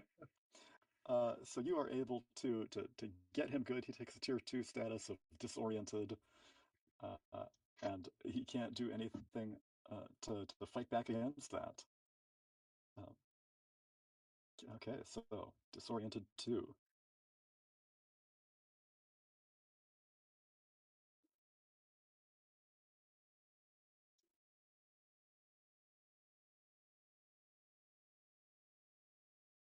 Okay. Elias, I assumed you weren't gonna face danger to fight against it. You want this to be flashy. Yeah, he was thinking flashy, so okay. I'm thinking things like illusions and stuff like that. Yeah. Yeah. Well, you did well with the shield there. It blasts into existence, and some of this mud water. It's more designed for single piercing damage, or a blow from a heavy club. This water sort of splashes all over, and then gets behind it into your eyes as well. But you're up. So basically, my idea is to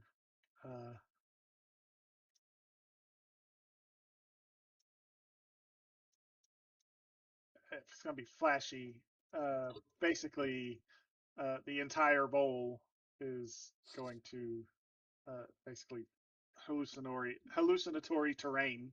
It's going to completely change the way it looks down in here. Interesting. I mean, it doesn't change the fact that it's still a swamp. It's just going to appear. Looks different. Yeah. Maybe like harder to fight. With like I don't even know what kind of terrain I would try to create. It would just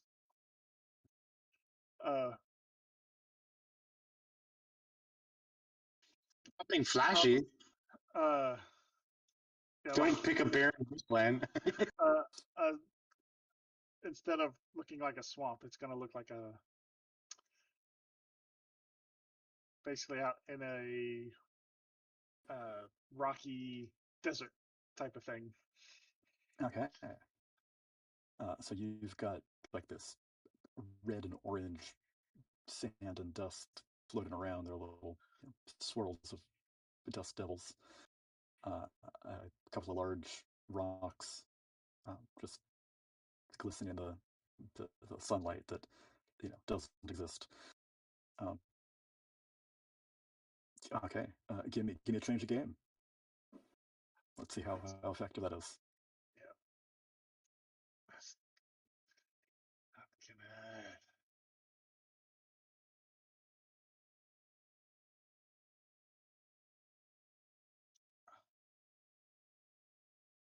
Oh, I need to add.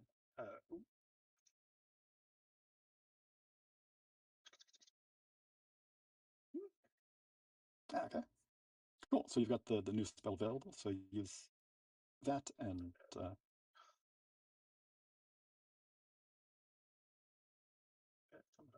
disoriented is going to work too. Yeah.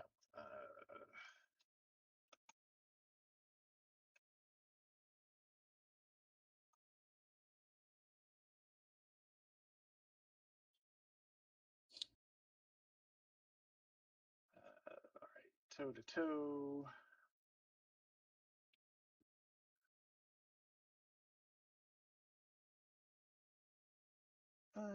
I'm gonna go with arcane backlash. Okay. You've got your illusory terrain and spell casting. Yep, and yep.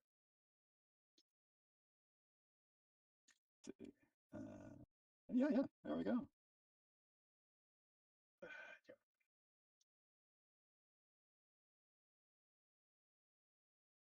Yep. Okay, disoriented too. Yeah, I forgot to add that. Oh. Okay. Ooh, and I leveled up, sorta. Oh, hey. So, a little good, a little bad. I am going to say that the, um, the ground looks, like deserty, um, but it's less effective than you wanted. It's just sort of like this aura around you, which looks pretty cool, but it's not going to be any sort of penalty to Mr. and Madam. The dame. The dame.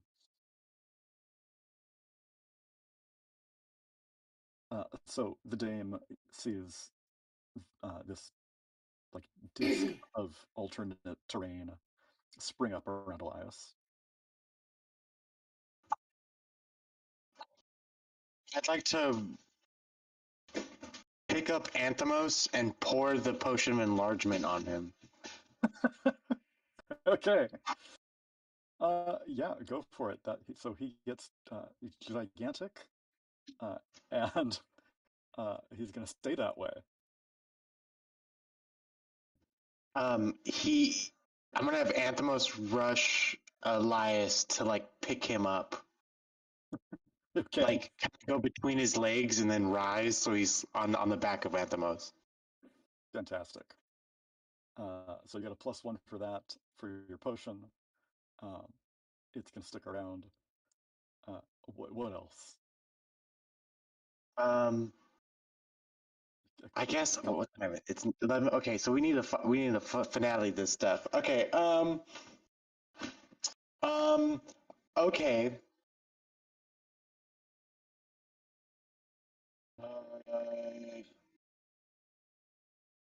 Okay. I'm gonna drink my potion that's gonna set me on fire. Okay. Tag team this. And I'm gonna grab the fireworks in my hands and run over to, like, kind of like a stabbing, like I'm stabbing him with a knife, but with my firework that's about to explode.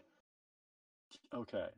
So you pour this potion on Anthemos, and as you see him growing and just getting larger and larger, I mean, you've seen him talk to other animals, but this is something totally new. And as you're distracted by this, uh, uh, Dr. Spanos uh, quaffs another potion and bursts into flame, which would be one thing in its own right, but then she pulls these two firecrackers out from either pocket and just sort of sticks them on herself to light them. And she's holding these fireworks on fire and goes to run across to where you are on Anthemos, sparklers lit in hand.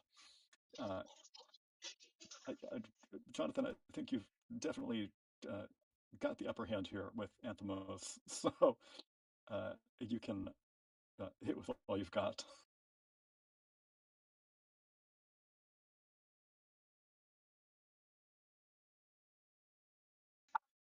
It looks like on fire though is giving a -1 instead of a +1 to my roll. Yeah, I can see why it might think that. If you right click on it, it should change to yellow. Oh no, it's not, is it? It doesn't change. No, it just is like I'm clicking it or I'm not clicking it. Huh. Well, okay. Oh, See, it shows it's red. It's a negative status. right click should do it. Sorry, 1 sec. I will. Okay, sorry. No. So if I right click on it, it's okay. Yep, it's yellow that time. Okay. There we go. Okay, so +1 for the fireworks, +1 for the potion of enlargement. You used your cup to. Oh yeah, I did. Oh wait, here. Bam. Bam.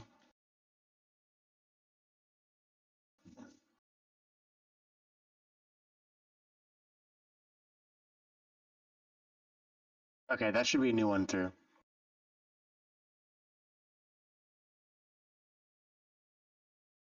Okay, I don't think the affront to the gods applies here. Oh, affront to the gods is using my cup for not healing instead of healing, using it for other things. Oh, directly.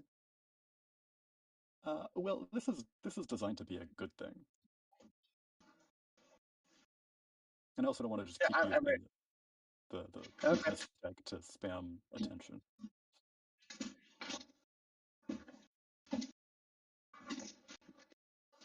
So it's a 7. Yes. Oh my gosh! Stop you two. Oh. Yeah. That works. Okay, great. So, Elias, you just had the status there of what? Disoriented 2. So now you're, confused about where you are, but also you've got this tier 3 status of I'm not entirely sure what. No, I didn't mean to click that one. I want to click the you control collateral damage.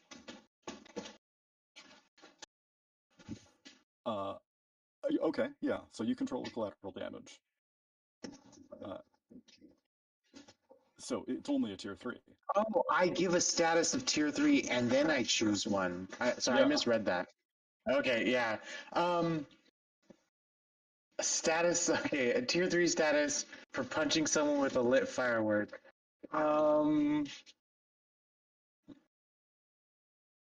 Explosive personality?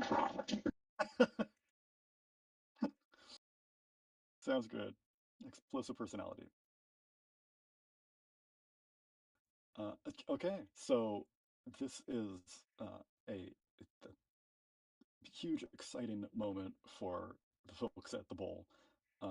You got this multiple statuses applied to you. The gigantic snake just swishing around this knee-high water, and the crowd is eating it up. And you hear the speakers, Eddie Dreamtime's voice come on. I think we got ourselves a winner here. Larger than life.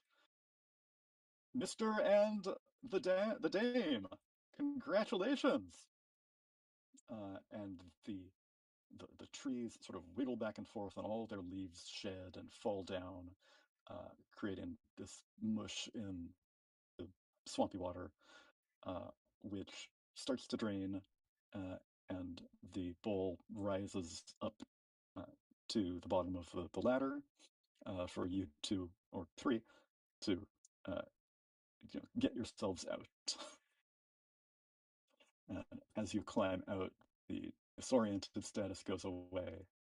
The explosive personality status goes away. Your on fire goes away, and all of your fireworks tags and potions have been used up. And your head whack feels much better there. We can take that 1 back to 0.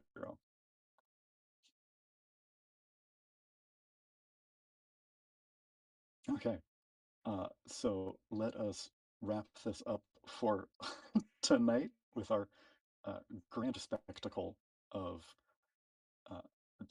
Mr. and the Dame's first night at the bowl, leaving Evie to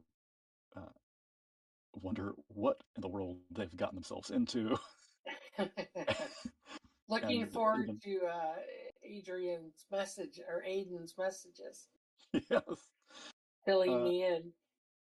And Aiden going to scope out the place to see if Carter is there with any other spice. Yeah, Carter and Cassie looking for 2 different people with C's. Oh. Okay. Great. Well, let's go around and geek out during the credits.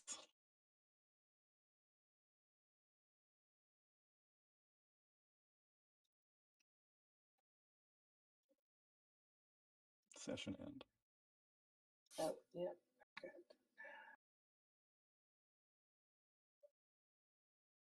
No, that's not what I want. I see Aiden up first here. What do you think?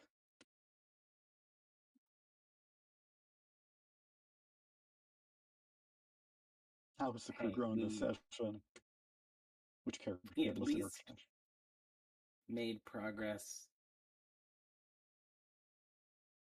Not with one area, but we made progress finding and talking with Cassie. So I think, hey, we made a plan and we followed through with it. So I think we progressed a bit. Yeah, you're working together, moving forward. I'm just going to unburn our library. Okay, yeah. And as I said, hurt point for Elias. Ruin those pancakes. Just, he couldn't help himself. God. Okay. But I will also give a help point to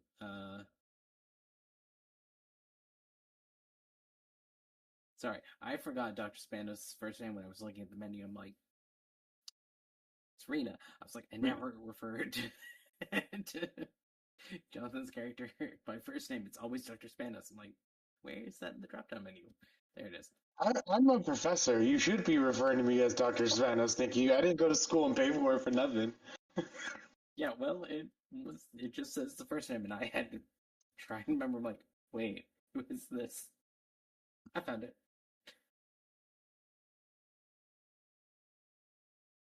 Oh yeah, interesting.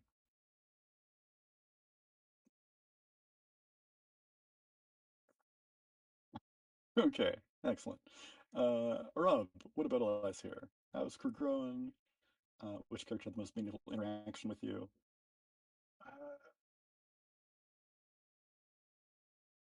Well, we all worked together to get Elias to basically figure out where the girlfriend was.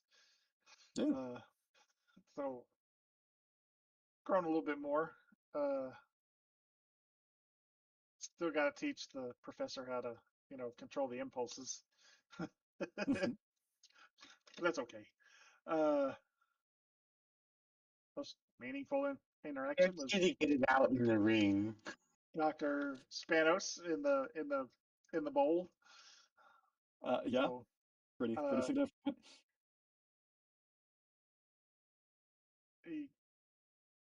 So I'll also give a help point to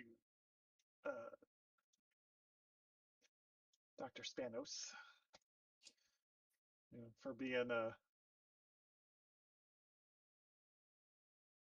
basically, being a good sport about it. Yeah. And doing pretty good. I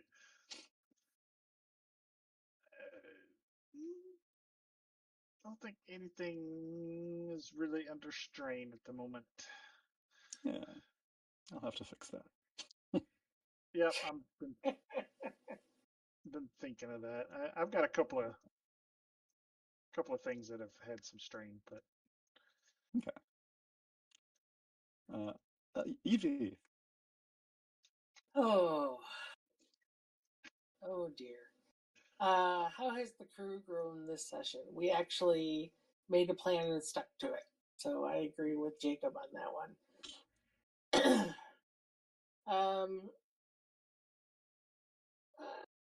What character did no, I'm not going to say Dr. Spanos. You can't make me. And I do not give her a hurt point this time around. So there you go, Jonathan. I haven't given you one every time now. Yeah, that's progress. It's progress. So which of my themes is under the most strain? I mean, the one that I'm not giving much attention to is antiquarian. Just by nature, she's been leaning pretty heavy on the academic reputation stuff. Yeah, and I don't know what would replace that yet. So I'll have to think about that. Alejandra stuff. Yeah. Yeah. So I think she's still the academic stuff. She's still leaning on, Yeah. research and making connections that way, and but she hasn't really been able to do her antiquarian stuff other than talking to Alona. Yeah. So we'll see.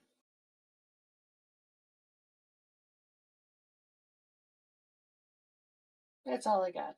Sounds good. Yeah. Okay. Jonathan, what about Dr. Spanos? I think we had like a nice group chat, so I think you have to mark attention on the crew theme. We like debriefed and came with a plan.